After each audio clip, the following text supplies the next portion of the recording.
of Recording in Yitzchak, progress. which is, though it was intended for Esav, but the Eibishter made sure it got to the right address, because that's what the Eibishter always does. He makes sure that where things have to go, they go. And Yaakov is the one that had to have the bracha.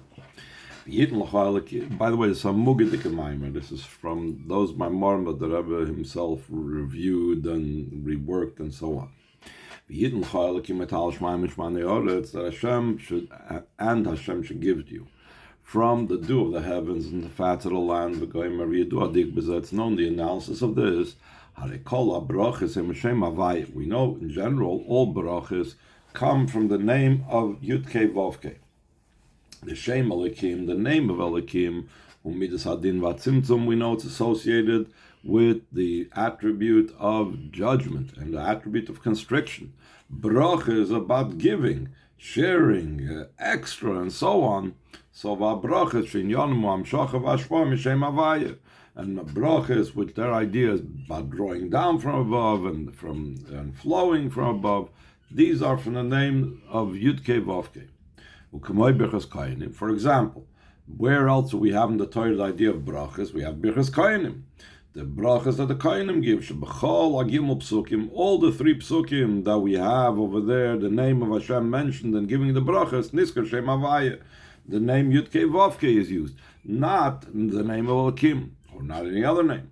The brachas, where it comes to this bracha that Yitzchak gave to Yaakov, Omer, he says, V'yitin l'cha Elkim, that Elkim will give to you. Then the Rebbe adds to this well-known question that's asked in many Mamorim.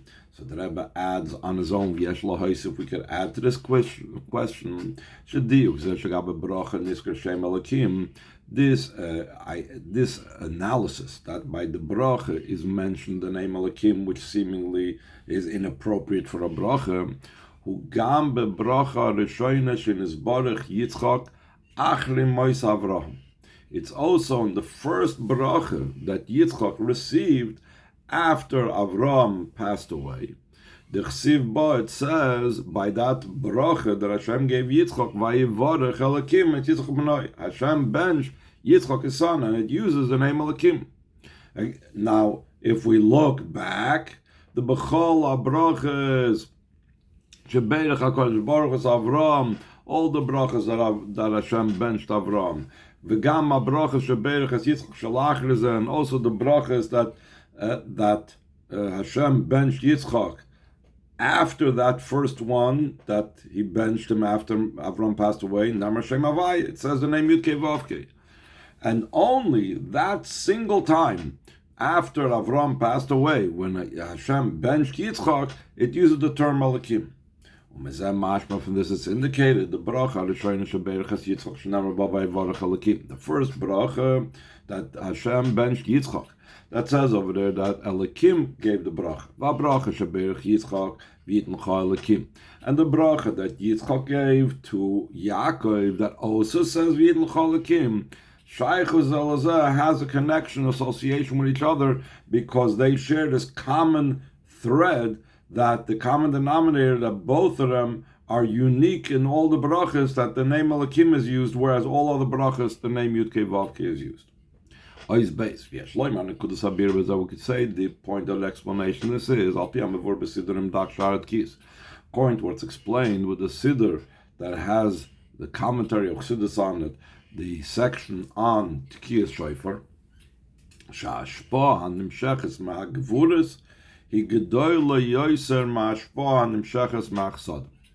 though we say that in general Shem Elekim is the midah of Tzimtzum, and that would be also the idea of Gevura of Hashem, the might and severity of Hashem, that's constriction, that's judgment. But when the level of Gevura, the level of Hashem's might, gives a bracha, so he gives it with his full might, he gives it with his full power. So therefore it's greater than that which comes out from Hashem's chesed, from Hashem's kindness. How come? Why is that so? The nature of kindness is in the nature of coldness. That's the nature of kindness. A person that's kind, he's calm, he's collected, he's not an excitable type of person. And therefore, since what he does is in a calm manner, therefore what chesed gives forth is in a limited and bounded fashion. As opposed to the levels of gevuras, gevuras have to do with the level of fire. It's passionate, it's heated up, it's excitement. And therefore, therefore, what comes out of them is in a way of strength and might, until an unlimited amount of brachas. So based on this, only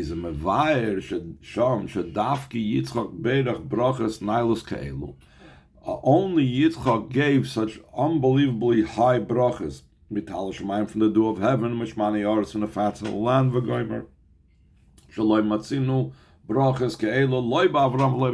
We don't find such types of brachas not in Avram and not by Yaakov. Why? Because ki Yitzchak ugvura. Because we know Yitzchak has to do with the sphere of gvura. Avram was chesed, Yaakov with the feres, rachamim. And Yitzchak, we know, is the level of gvura, like it says, pachad Yitzchak hayali. The level of Yitzchak has to do with pachad, and has to do with fear, has to do with gvura. Therefore, the brachas that Yitzchak gives are with a great amount, and that's why it says, based on this, he's going to explain about the name Elekim being used in the bracha that Hashem gave to Yitzchak after Avram passed away. According to this, we could say the explanation of the pasuk, it was after the passing of Avram, and Elikim benched Yitzchak his son. The Bechai Avram, during the lifetime of Avram, which Avram, as we mentioned before, Bechinas Chesed, is a level of kindness, like it says, Avram, Oyevi Avram, my beloved, love has to do with kindness. Heir Bechinas HaChesed Olamayla, the level of kindness of above was what was shining and what was illuminating. Well, Achre Mois Avraham, and after Avram Avinu's passing, Shaz Haisan Hagam, Koilan Hagdal Olamayla Pimidas Shel Yitzchak, then the way things ran, including not just the people. So Avram passed away, so now Yitzchak could be his full Gevurah self. No. What the others were down here reflected also what the type of way the Hashem ran the world as well. So therefore, when Avram passed, so the level of Sfiras HaChesed was now not in the primary revelation of above, what was instead where Hashem revealed himself from above, Al Pi Midaseh Shel Yitzchak Gevura, according to the attribute and characteristic of Yitzchak, which is Gevura. And when Hashem benches from Gevura, therefore Nimshachu HaBrachas Ma Gevuras the Shem Elekim.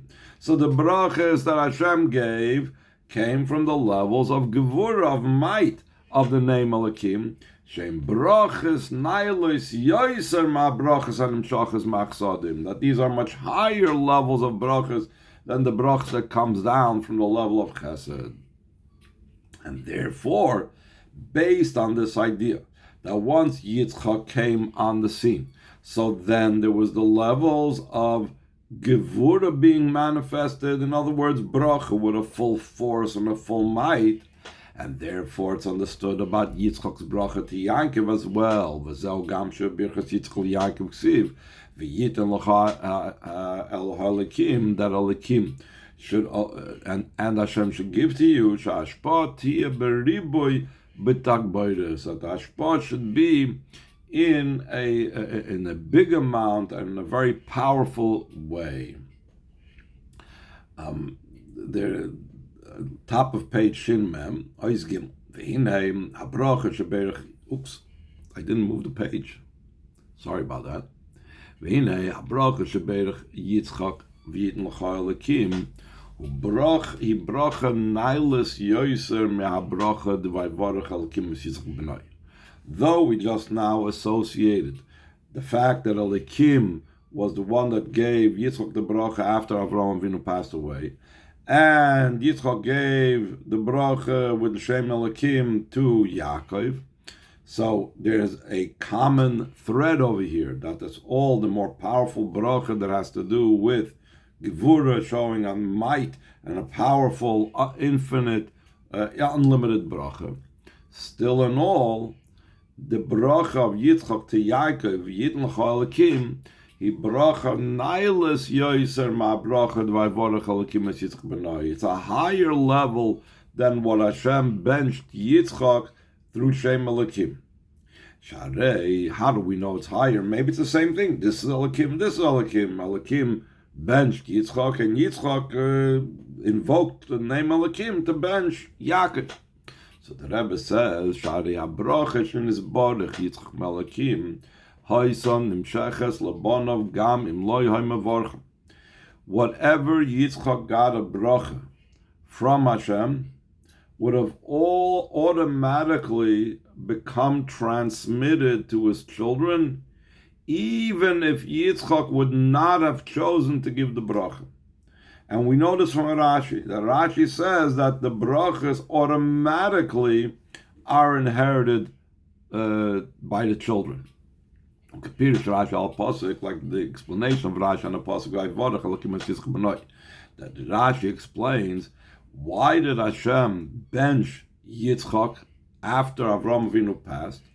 Because normally, especially before the passing of someone, he'll bench his children. Or sometime in his lifetime he'll bench his children. But Rashi says that Avraham Avinu didn't bench Yitzchak, and that's why Hashem had to bench Yitzchak.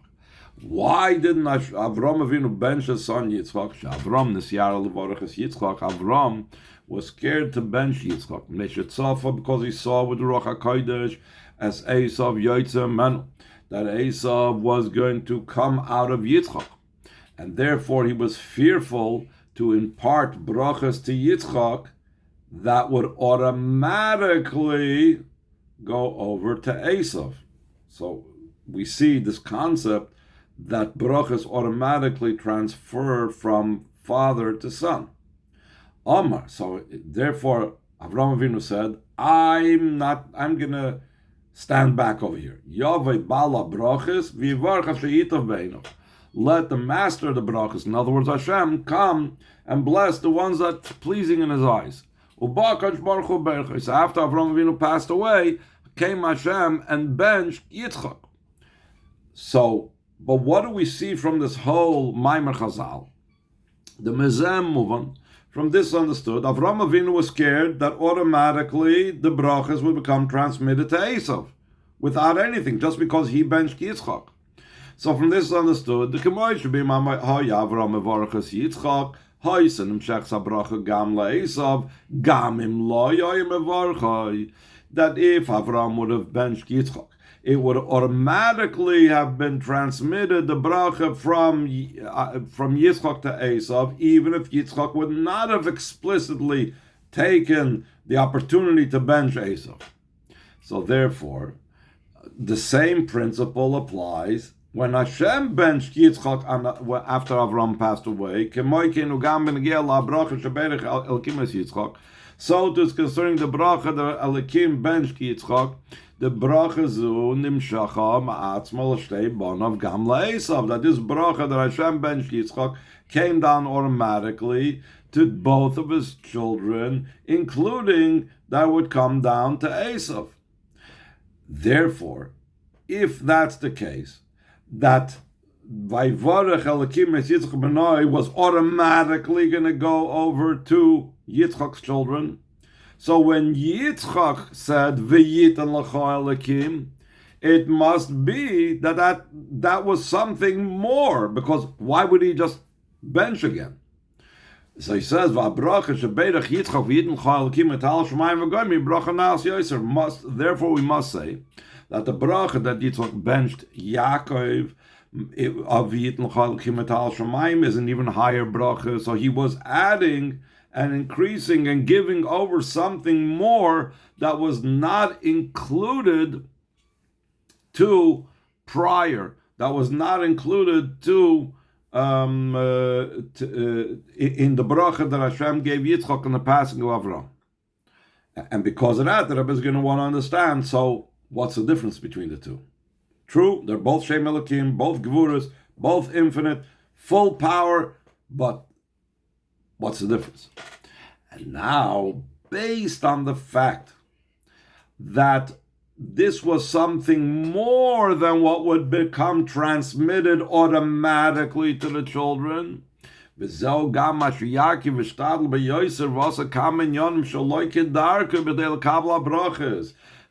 reason, that Yaakov was put in so much effort and did things that were not in his nature to receive the brachas. The Rebbe brings down in the footnote from the Frierdiker Rebbe. The Frierdiker Rebbe says it's the total opposite of Yaakov. Yaakov's nature, he was called an ish tam, a sincere person. And for a sincere person, the Frierdiker Rebbe says that doing matters of trickery is total self-sacrifice. And still in all, he did it to receive the brachas. Why? Because this was in a much greater level than the brachas that would have automatically become transmitted to him from the brachas that Hashem benched Avraham Avinu. Though the bracha that Hashem benched Yitzchak after Avram's passing would have automatically gone over to Yaakov. Why did he put in so much effort? Why did he go beyond his nature? Because this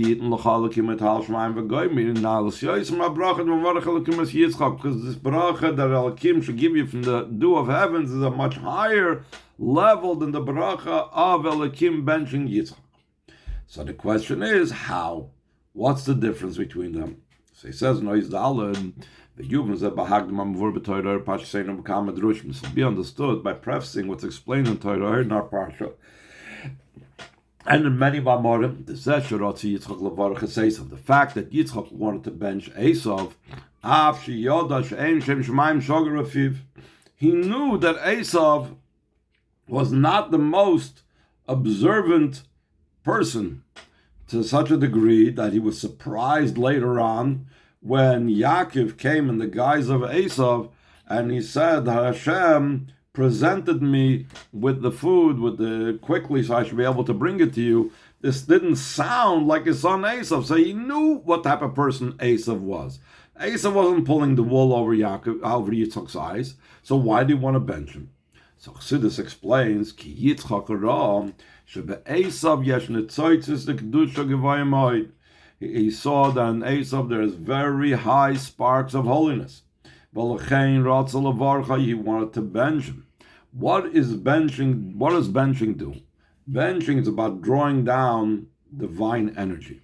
The nature, Chassidus a lot of times explains that when you have a very big fire, a large torch, and you put a small flame next to it, or a spark next to it, it has like a nature to like jump into that. There's a certain attraction between them. So Yitzchak wanted to lahamshich olav oir elyon by giving the brachas to Esav. Yitzchak wanted to draw down a great light upon Esav. Through that, the sparks in Esav, which were very high that Yitzchak realized, would have become refined and elevated. So what was wrong? Why did Hashem set it up and Rivka had to make Yaakov with trickery get the brachas? What was the problem? So we should have let Yitzchak do what he planned to do. But the truth is, Chassidus explains that was mistaken. It wouldn't have really affected and accomplished what Yitzchak thought the bracha would have accomplished. So the Rebbe says, if this light would have come down on Esav, not through the agency of Yaakov, the truth is that, as we'll see later on, that Yaakov receiving the brachas now was empowered to be able to elevate the entire world, including eventually Lishpaitas Har Esav, to judge the mountain of Esav, meaning to even refine Esav. But that's only through a slow process of Birudim. But if Yitzchak would have done directly, made a bracha and drawn down this great light on Esav, one of two things would have happened. Either a great light would have actually, instead of extracting the sparks, it would have also gotten lost within Esav. This is brought down in Chassidus. It's similar to what it says, that if Hashem himself had to go down Mitzrayim to bring the Yidden out of Mitzrayim, because if he wouldn't have gone down personally, if he would have sent Anivoloi Malach, we say in the Agada, I am not a Malach, because if a Malach would have gone down over there, Mitzrayim was so deeply embedded in Tumah that the Malach himself would have become lost over there. So in a similar vein, if Yitzchak would have brought down this great light to bench Esav, not only wouldn't it have extracted the great and high sparks that were embedded in Esav, just the opposite. This would have become lost and swallowed in an Esav. Or, another possibility, or the light would have been so powerful, it would have broke Esav entirely. And that's also not the purpose. The purpose is to elevate and transform, not to break, like the Alter Rebbe said. When Tzemach described the story with Alter Rebbe removing the hinge to be able to use the cover of the silver snuff box, that because he only removed the hinge, he didn't break it, because we don't break.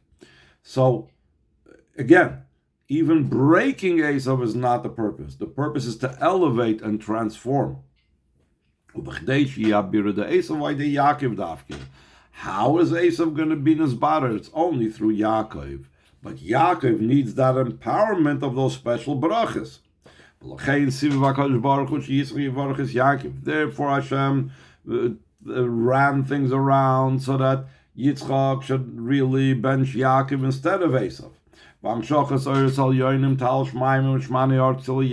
drawing down these great and divine lights and revelations, the dew of heaven and the fats of the earth will be to Yaakov.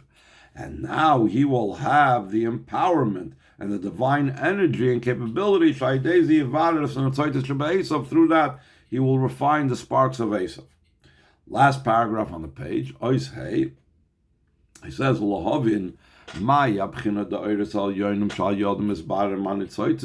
to get a little bit more technical. What is this great light that's hinted in Talash Maim Shmane Oretz that's necessary to elevate the sparks? Either Yitzchak thought directly, or eventually it will be through Yaakov. It is understood from what's explained in Torah of the Alter Rebbe and the above mentioned Mamorim. The Alter Rebbe and Tanya brings down that as opposed to Kedusha, where there's 10 spheres, in Kedusha there's 11. The Bekdusha, Mispar Eser, in Kedusha, it's a number 10, Eser, Teisha, Eser, Lechadaser. There's 10, not 9, the Sefer Yetzirah says, and 10, not 11. Yesh Yud Aleph Kisrin the Mesavusa, there's 11 crowns of Tumah. And this number 11 is also reflected in another thing that has 11. This is also the reason why the Ketores had 11 spices that made it up. Why would it be 11? Usually in Kedusha, we just now said, the numbers in Kedusha has to be with the number 10. Why over here in Ketores, one of the holiest things that are ever done, the Beis HaMikdash, it's done in the Yom Kippur and the Kodesh HaKadoshim. It had 11 spices. They levarer so as to refine as had Yud Aleph Kisr in the Mesavusa, the 11 crowns of Tumah. The reason why the Sitra Acher is in the number 11, what's the significance of the number 11? Because we also count as a separate thing the vitality, the life force of Kedusha that gives them life. In other words, there's the 10 spheres in Klippa, just like there's 10 spheres in Kedusha. Just like there's Chesed of Kedusha, there's Chesed of Klippa. There's Gvura of Kedusha, there's Gvura of Klippa, etc. All the 10 spheres. But on top of that, in addition to that, there's the life force from Kedusha that trickles down to energize them. So why in Kedusha is there not an 11th level that energizes them? Why is there only 10? The Bekdusha Achayis Shalas Spheres, because in Kedusha, the life force and vitality, the 10 spheres, Valderach ze Kolin Shabekdusha, and so to any matter of Kedusha, Shakol Inyan Ubamispar Eser, all matters of Kedusha have the numerical number of 10. Nimshach bepnimiyusan umisached imoim. The vitality and the 10 become all one. So therefore, therefore it's not counted as something else, something separate. There's no 10 plus 1, there's just 10. As opposed to in Klippa, the life force that gives them life is separate from them. Why is it separate from them? Similar to what we had before about Esav. If the life force from Kedusha would come down, become internalized in the 10 spheres of Klippa, it would become swallowed up in them, it wouldn't be a level of life and vitality.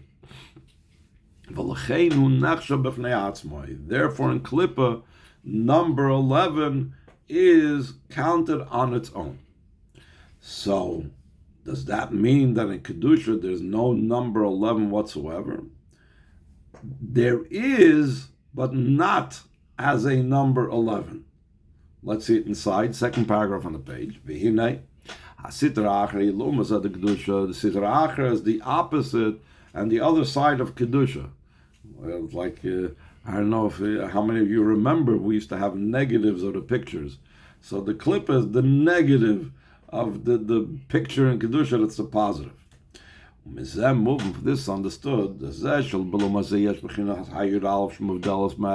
fact that on the other side, in the side of Klippa, there is the 11th number, the 11th level, that's separated from the 10 spheres of Klippa.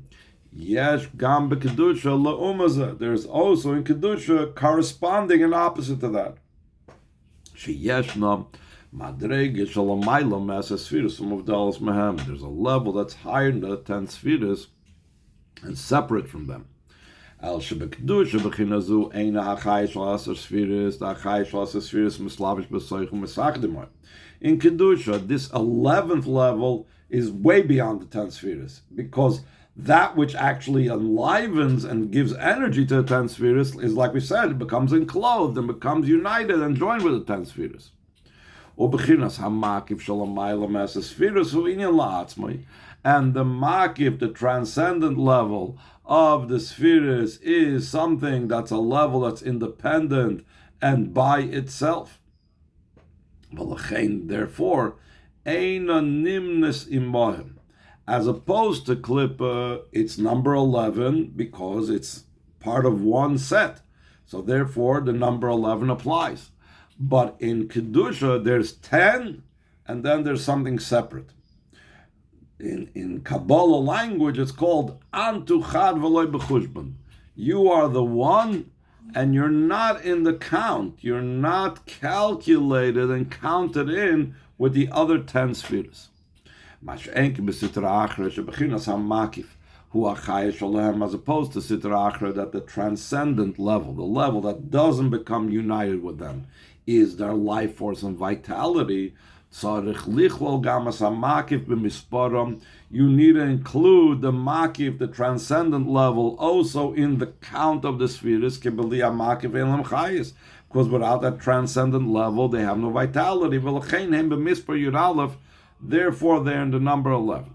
Okay, let's get back to what he's trying to say over here. Klippa has 11, and Kedusha has also a level that corresponds to that 11th level, even though it's, in a way, much more removed. So he says, after the brackets, Valpisa move Shabiru the Yudalf Kis from the Masavusel. According to this, understood that how do you refine the 11 crowns of Tumam? In other words, Klippa, Huaidei Hamshochas Hamakif Shalamaylam Eser Spheres. You need to bring into the equation the level that's the opposite of that in Kedusha. To counter these 11 levels, the fact that it has an 11th level. In Klippa, you need to bring a level that is corresponding to that 11th level. So he says, That 11th level, that's not really counted with them. It's not called 11. And that is Bechinas Atik. That's the level of the inner level of Keser, which is called Atik, as we'll learn later in the Maimer, because Atik means uprooted, removed, completely above and beyond. Dugmas Bechinas Hayural Shebesiter Achra Shimuvdals Mem Kanal, similar to the 11th level of the Klippus, that it's not joined with them, it's in the transcendent level. Now we can understand what was the special bracha that Yitzchak gave to Yaakov, that with that, we said, Yaakov will have the tools to be able to refine Klippah, to be able to refine Esav. You need to have that 11th level, that level of 1 beyond the 10, to deal with the number 11 of Klippah. And that was the gift that Yitzchak gave to Yaakov. He intended to give it to Esav because, again, that 11th level he thought would be able to go directly to Esav, but Chassidus says that was not going to work. So he says 3 lines from the bottom of Oishei, V'zeu v'yitin l'cho ha'elakim b'tal shamayim. That's where it says, and he will give to you from that dew of heaven, the inyan harishon shebabirchas Yitzchak hutal. The first statement, the first part of the bracha of Yitzchak is the idea of dew. Then it talks about the fats of the earth, etc., etc. In Kabbalah, dew is tala da'atika. It has to do with the dew of Atik. Dew, as we will also mention a little bit later in the Maimer as well, is beyond what we accomplish down here. Rain is a result of our avodah. Rain is, if chas v'sholem, when the Yidden did not act appropriately, so rain was withheld, and as we have this in Krishma, that Hashem won't give the rain if people don't do the right thing. Dew, on the other hand, the Gemara says, dew never ceases. What does that indicate? That dew comes from such a high level. It's a level that's beyond any type of evocation from below. It's beyond any Asrus Asata. It's beyond anything we could do. What level is that that's completely above and beyond? That's that 1 on top of the 10, the level of Atik. That level also has to do with Mashiach's times that's going to become revealed. It says that the dew of Atik will eventually be Mechayim Mesim. So he says that is necessary. Why was that bracha given? Because that level was necessary to deal with Esav. To be able to refine the sparks of Esav, now through drawing down the level of Atik, like we said before. And again, Yitzchak thought he would be able to var Esav directly by giving him that level of Atik, but Hashem arranged it that level should come down to Yaakov, and Yaakov would be able to be the filter and to be able to administer it to Esav in the correct dosage, that he should be able to elevate Esav. Oisvav, 2 paragraphs on the bottom of the page. So that the level of Atik should be able to come down to below. Until that through Atik, it has to reach down here. And then it's able to accomplish refining the sparks of Klippah. If it doesn't hit our world, it's not going to be able to deal and elevate those sparks. You need to have something that's an energy beyond Atik to push it down. And this is a common theme that the Rebbe often talks about, that for a high level to come down to a low level, you need to have something that's even higher than that high level to push it down. So he says, it's only through drawing down the essence of the infinite light of Hashem that's completely beyond Atik. The Atik mitzad atzmai, because the level of Atik on its own, this inner level of Keser, since the idea of Atik means that it's uprooted and separated from Ishtalshlus. Atik meloshen netak, as I mentioned before, the meaning of the word Atik is that it's uprooted. And Atik on its own, it's so high, it's beyond everything. It's impossible for it to come down here. So how's it going to refine the sparks of Klippah of Esav? So it should be able to be drawn down here below. It's only through the essence of the Ein Sof that's not defined by any type of categorization. This is high, this is low. There is no high and low for Hashem's essence, and he can function in the below just like he can in the high. Now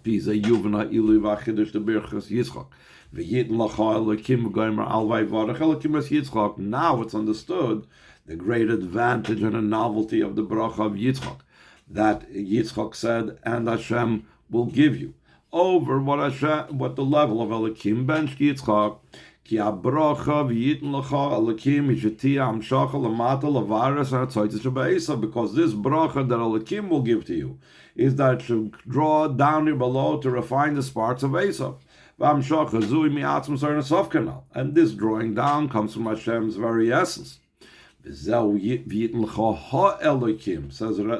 ha'elekim behei idea, the definitive article. It doesn't say v'yitin l'cha elekim, like it says vayvarach elekim. It says v'yitin l'cha ha'elekim, and the elekim will give to you. Whenever you have a definitive article, it means to point out a specific aspect. A specific aspect that he's referring to is the level of Elekim. What's the level of Elekim? Elekim has to do, like we said, with symptom, constriction, concealment.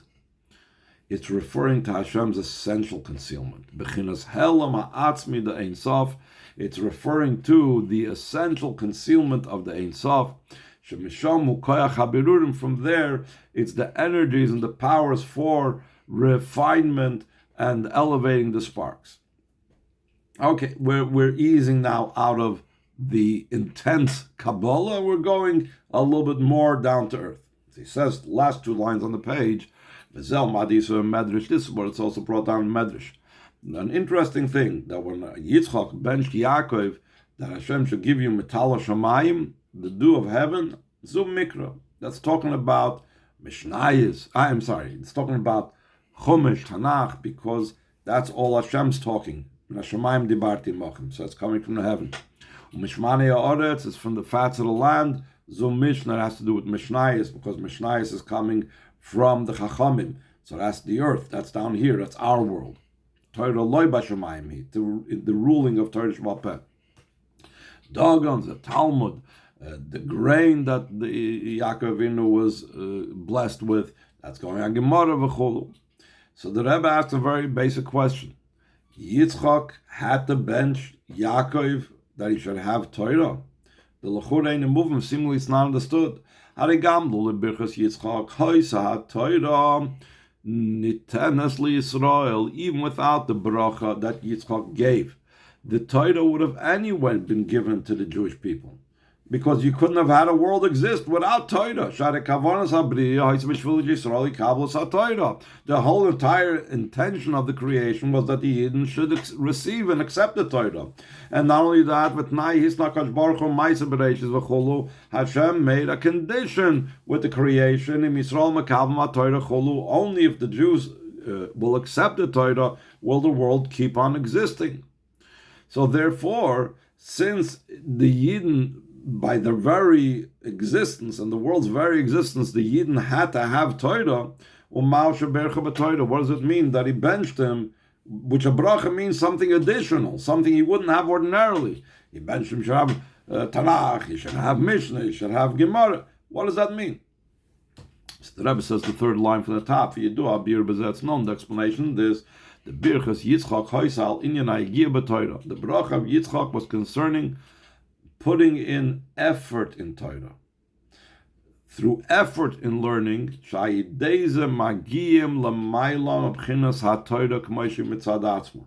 when a person toils in Torah, when a person puts in effort in Torah, one reaches higher than the level of Torah is on its own, which the Yidden would have had even without the bracha of Yitzchak. The Torah on its own, without the special bracha that Yitzchak gave, is Hashem's wisdom. And even higher, it's not just the level of Hashem's wisdom, the way Hashem's wisdom is Atzilus, Chachma of the world of Atzilus, but it's even Chochmas Timah, the concealed level of Hashem's wisdom. That's Chochma, the way it's in Keser, the lower level of Keser in Arach Ampin. But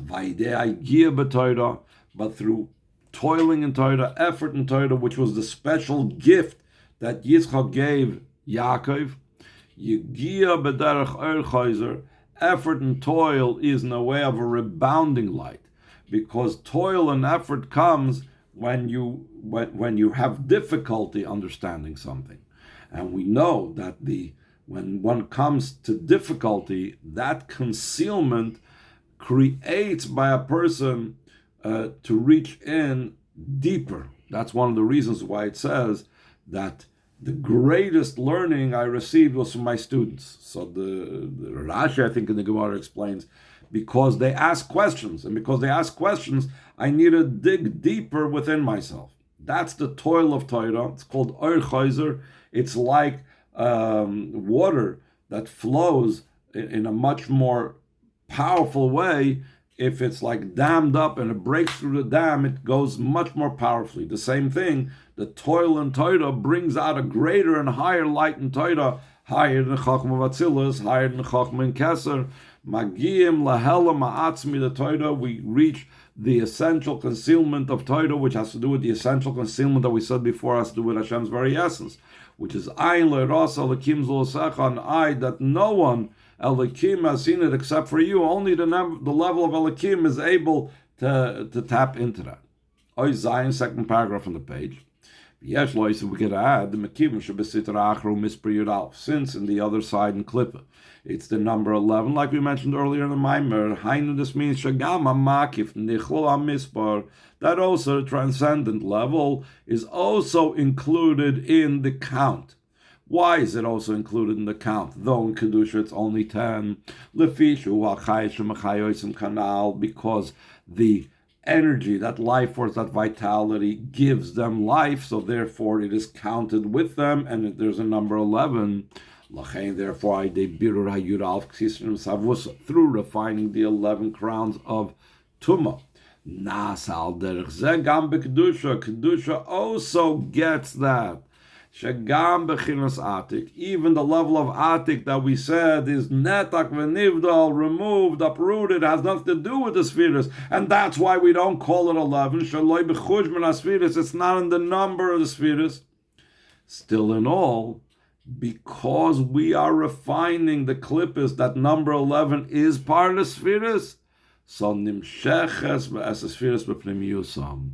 So now this level of atik, which is normally beyond the spheres, we cause through refining the 11 crowns of Tumah, we cause it that now this level becomes an 11th level in Kedusha also, and it enters them and becomes internalized in Kedusha.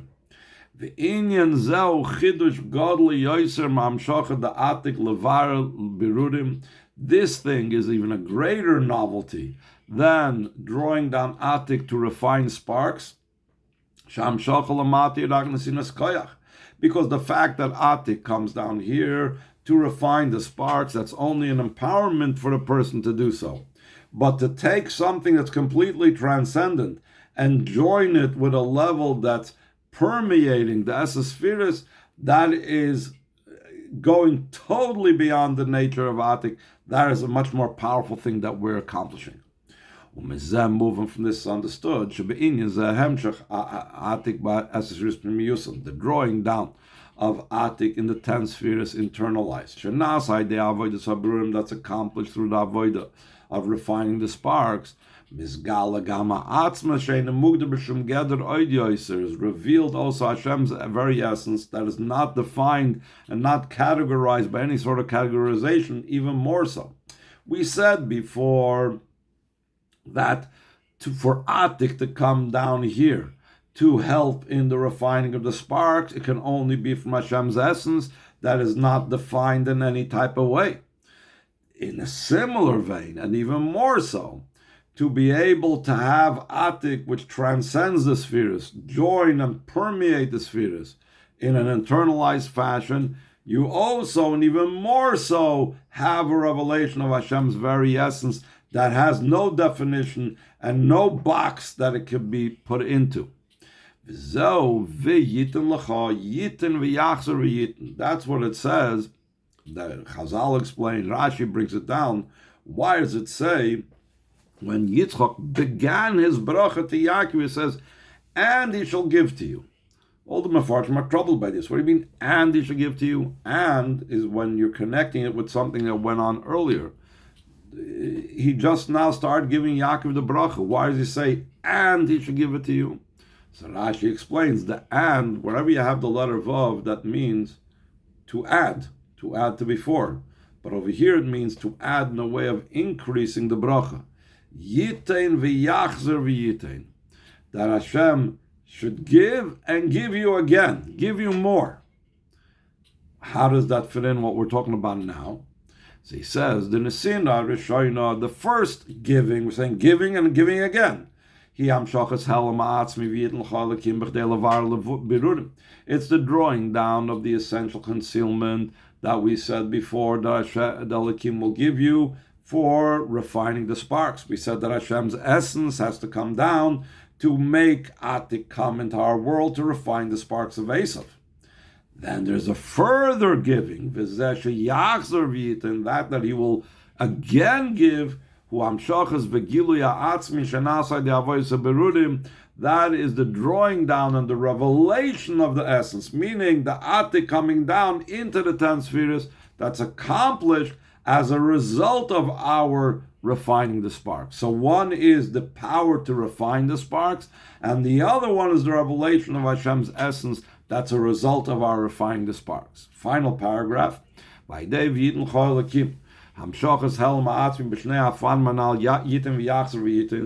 that and Elekim will give you, drawing down the essential concealment in the two ways that we said before. He will give and give again. Comes down from the dew of heaven and the fats of the earth, which goes on Tanakh and goes on Mishnayos.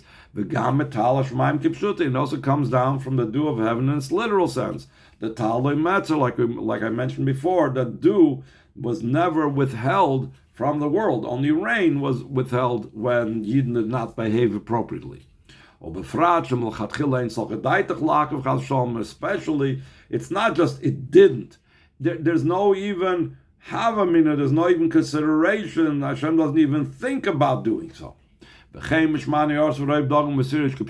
also from the fats of the land and the much grain and the vineyard in its literal sense, of betachos harchava and the ultimate breath, until the building of the third base of Mikdash.